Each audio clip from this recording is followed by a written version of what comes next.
Hey YouTube, this is City Prepping. If you're new to this channel, my name is Chris, and on this channel we discuss emergency preparedness, aka prepping.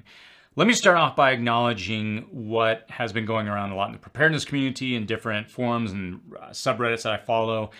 There's been a lot of talk about Civil War in the past week. In my recent newsletter that I just, at the time of recording this video, I released yesterday, I mentioned that I would talk about that, or this issue this weekend. And it seems to be a subject that has been recurring in frequency a lot in the last several years. And at the end of the video, I'll go into a bit more if you want to stick around. The reason I kind of put that off to the end of the videos, I just want to take a moment before we jump in because I just want to connect with you directly for a few seconds here. When I put these videos together, I try to have a very defined and tight outline already written so that I'm not just on camera rambling, because I can't stand watching videos of people that go on for long amounts of time and just ramble. I won't ramble here. I do these more personal videos on the weekend because I really want to give you a little insight to what's going on with me, try to connect with my audience more and more. And look, let me just start off by stating the obvious. There's clearly a lot of fear and uncertainty right now within our community, within the markets. Just a lot of people we just don't know how things are going to play out, right? And within most markets, you have what's called the fear and greed index. Right now, there's almost this borderline position of neutrality leaning a little more toward fear as we're starting to see some dominoes begin to tip. And for me, as someone that's on YouTube, it's always an internal battle as I have this platform that I've been given in this community. I don't, here's where I'm going with this. I don't want to try to lead people through fear or manipulation to take action based out of those fears. And I feel this weight of responsibility because I want people to be prepared. And I think there's a lot that I'm personally, and I'm just only expressing my own personal views and the things that I see. I'm very concerned with what I see coming on the horizon. But I know at the same time, there's a lot of concern for the future that's baked into this community. That's just part of being a prepper. And clearly, a lot is happening in the world right now that is causing a lot of people to be upset. All signs are, how should we say, pointing to more challenges on the horizon. And for that audience that may be watching, if you're in a position of fear, I would encourage you to put that aside for a moment. You cannot allow anxiety and fear to drive you. I don't think there's anything wrong with those feelings if it's used to motivate, but past that, I would encourage people to let it stop at that position, because once you move past that, it begins to paralyze you and it causes you to make foolish decisions. I have anxiety about a lot of things, but I keep it in check and I keep it at bay. It motivates me, and that's where it stops. I can't allow it to consume me because I have in the past, and it's just not good. Now, having said that, I will continue to repeat my message on this channel for those that are willing to listen. Do not live in fear, but rather prepare. We have time. And if you take anything away from this channel, it's that you should be preparing. And I try to do all I can to provide practical information on things that you can do on an ongoing basis. One of the videos that I'm most proud of, for example, is long-term food storage video. I'll post a link to that below, or you can go over to my library of videos and you can just simply type in 1 year. And I will tell you up front that I'm currently working with my team to overhaul this channel extensively in the coming months.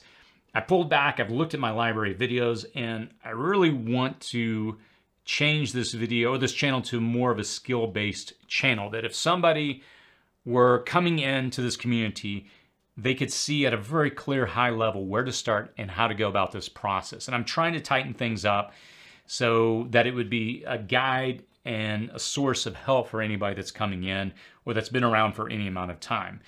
And the key is for me, if I could if I could summarize, thank you, what I'm trying to do with this channel is I really want to equip this community. I'm not so much interested in dragging everyone through fear over and over. And I know, hey, if that's your thing, if you enjoy listening to fear-mongering or just the doom and gloom nonstop, that's, there's always going to be an outlet for that somewhere. So, having said that, even in preparing this video, there were several things that came up that I felt were pressing that I should cover. But I wanted to really focus this video about a potential for civil war because it's something that, again, has been running around the different communities that I follow, and it's something that's clearly at the forefront of a lot of people's minds. So let's talk about it. I am concerned that there is a strong potential for internal conflict escalating just past words in our nation. Right now, There's a lot of politicians, social media pundits, different people with different platforms that are using phrases that would insinuate that we should move in this direction. So it begs the question, will it turn into an all-out civil war?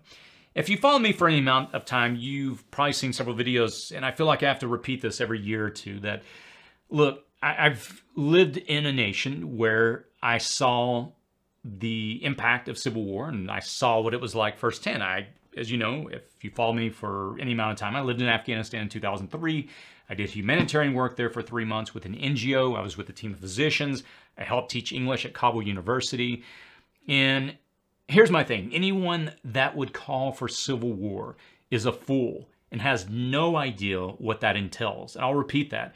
Anyone that would somehow suggest that civil war is good, to clean out our nation, to cleanse us, to start over again, you are a fool. And it always amazes me that people will use this term so flippantly, in such a cavalier way. If you've never lived or never seen the impact and the fallout of individuals that have gone through war or lived in a post-war zone, area, nation, you have no idea what you're talking about.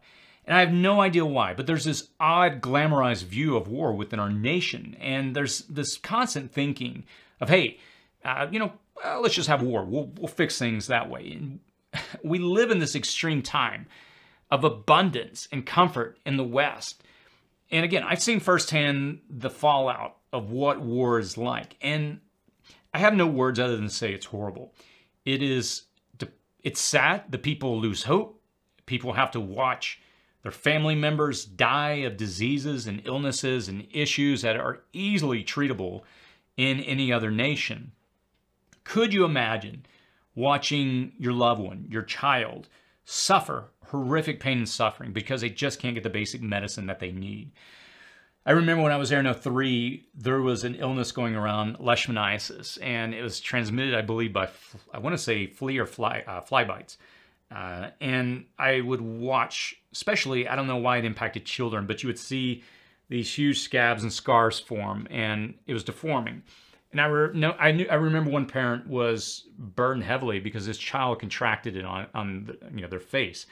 And I have children. I just could not imagine watching them go through something just as, again, while it may not kill the child, it's deforming. And again, I can't imagine being in a situation where I live in a nation that's collapsed because some people had opposing views or were being led to believe that other people are worth being killed because they have opposing views. And let me be honest, how realistic is this scenario within our nation? Because I think it's a question that we need to answer. It's kind of the point of this video. I believe, and this is my own 2 cents, I believe that we live in a nation where fortunately our military, because it's made up of a volunteer army, I just cannot imagine at this time a scenario in which individuals would become so hardened to take up arms and go and kill one another and bomb cities and go to that extreme. I'll just put it this way. I do not think that we're there or anywhere near it at this time. But I know that there are cowardly individuals, social media personalities that I've listened, or not that I listened to, but I've listened to their calls for civil war. There's cowardly politicians that may spout off words of a call to arms against any individual with opposing political views. But I have faith in the typical American that we have not reached collectively that point yet. What am I trying to say here? I don't think we're at the point where we'll see anything quite at this level anytime soon. So if you're somebody that's concerned, are we going to see this? I don't think we're anywhere near that. If anything, I think we're more likely to see incidents where militias may attack government facilities. We saw several smaller instances of situations like this over the last several years where extremist groups would attack different federal facilities, whether that was in cities or otherwhere. We've seen extremist groups that have sprung up and attacked soft targets. This is what's commonly referred to as domestic terrorism. And I think at the moment, we may see a cross, or I think what we'll realistically see over the next few months is a cross between what North Ireland went through between the Protestants and Catholics, somewhere across that with a situation like Waco, and then you slap on top of that the different individuals on social media that are just sitting there with a fan trying to make this flame larger, so to speak. So I think that's probably the more realistic of scenarios. I just don't see us at the point where we see standing armies attacking one another in a battlefield situation. I just don't think we're there at that point yet. But am I concerned that we could see an escalation of a deepening division within this nation? Yes, absolutely. And we're already there. There's a lot that already do and will continue to profit from this stoking of the fire. And here's my advice for you. And you know the old phrase, what's good for the goose, it's good for the gander. And I'm only telling you what I'm actively having to do myself at the moment. I've recently found myself getting upset with the recent news as I observe it, and I study different postings that I see on different social media outlets, and it upsets me. And for me, what I've had to do, and this is something I've had to actively, and I've told you this many times in the past, but I found myself at a new level having to really actively guard my mind, because we all know what social media, we know what the search engines, what they do. They only mirror back and they feed you more of what you want to hear and what you may have been already viewing.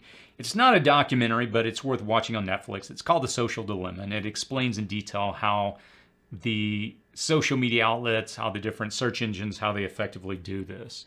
And just for my own mental well-being, I've really had to guard my mind as of late, because I found myself allowing these fears and frustrations to bubble up to the top and really get front and center, and I've had to be careful to guard my mind against that. But let me ask you a direct question. If you've gotten to this point in the video and I haven't offended you, again, I'm not trying to offend anyone, but I'm just trying to be honest. And I love this nation with all my heart. And I've talked to people that I know are good people, and some of the words that they've said, it has been surprising, because I know they're good people, and I've watched this evolution, this change toward hate from individuals, from individuals that I know were not like that a few years ago. And let me ask you a direct question. Are you willing to wage war against someone of different beliefs than your own? Someone that may have a different political position or religion or whatever it is, just because they think differently. And if you are, let me ask you this question. Who told you to think that way? Who told you that that was the enemy? No, I mean, just honestly, you don't have to answer this question in the comment section, but I would encourage you to stop and think for a minute and just really process this and ask, how did I get to this point? What outlet am I watching that tells me, or what individual am I listening to, or what text am I reading that encourages me to think this way? If you're battling that question in your head, I would encourage you to recognize that you're likely in an echo chamber, and a very dangerous one at that. It's never too late to change your mind. It's never too late to recognize you're wrong. I've had to change my mind and change my views on a lot of things over the years, because I realized going down a path toward hate, toward allowing that to come to the forefront of my mind, is a very dangerous position to get in. I'm increasingly finding myself wanting to focus on the practical, and that's really been the only solution for me, is because within this community, it's easy to get caught up in all the issues that we see. But the only thing I can do right now is take time and to focus on what I can do to improve my skills. Yesterday, I took some time off. I just got out of the office and I went and learned how to put together a solar system, just taking a charge controller, understanding how to hook it up to a battery, an inverter, the solar panels. And it was something that it's been a project sitting on my workbench for months now, and I have no idea why I just keep letting time slip by. But I'll do a video on that here shortly. But the point is, I have found myself increasingly wanting to focus more and more on learning. And that is where we have discussed as a team today that we are going to change the channel dramatically over the next few months to focus on the practical, because I don't want people fixating on all the problems, because I can sit here all day and tell you, but I want you to take action, because I think we have time. I really do now. So let me answer the question. Am I really concerned about civil war? Honestly, I'm far more concerned about what's already playing out and what's already happening. There's potential for national conflicts with countries like Russia and China, where it seems like daily just one step away from a misunderstanding or some event to push things into an existential crisis, I'll put it that way. We're seeing extreme weather patterns that are having profound impacts on our crops, our ranches. These things are changing and will continue to change the way that we live in the coming years. There is continued increases in heat that is destroying these crops. And once you see these things come together, this is a formula for civil unrest. I did a video several years ago, and in that video we discussed one of the studies that was done on the Arab Spring, and what they found is that one of the primary key indicators for civil unrest is a shortage of food. There's different things that can come together, but once that takes front and center in the equation, that is the tipping point, so to speak. Do I think that we're there? Not yet. Far from it. We live in a nation of abundance. But if we see these continued patterns for today, for example, today, I was reading that a lot of farmers are beginning to have to destroy crops, and because the drought is so severe, they just can't bring it to harvest. So these things, I believe, from everything I'm studying, is just only going to continue to worsen over the years. So that is why it is critical, in my opinion, to take this time now to prepare. And let me finish by saying this. Buckle up. I think the next few years are going to be a challenging time, and the last few years are going to be, in my opinion, they're going to pale in comparison to what we've already experienced. So, again, I believe you have time to prepare. I honestly do. I know this is a comment that comes up in a lot of my videos where people will post, hey, it's too late, it's going to pop off tomorrow, this is 0 hour. I've heard so many different iterations of that. This is my own personal view. I think you have time, and take advantage of it. Don't get caught in the lie that it's too late, because that will lock you up in fear. Study, prepare, take action. That's all we can do, and that's what I'll continue to encourage you to do. Let me know your thoughts in the comments section below. Please post. As always, stay safe out there.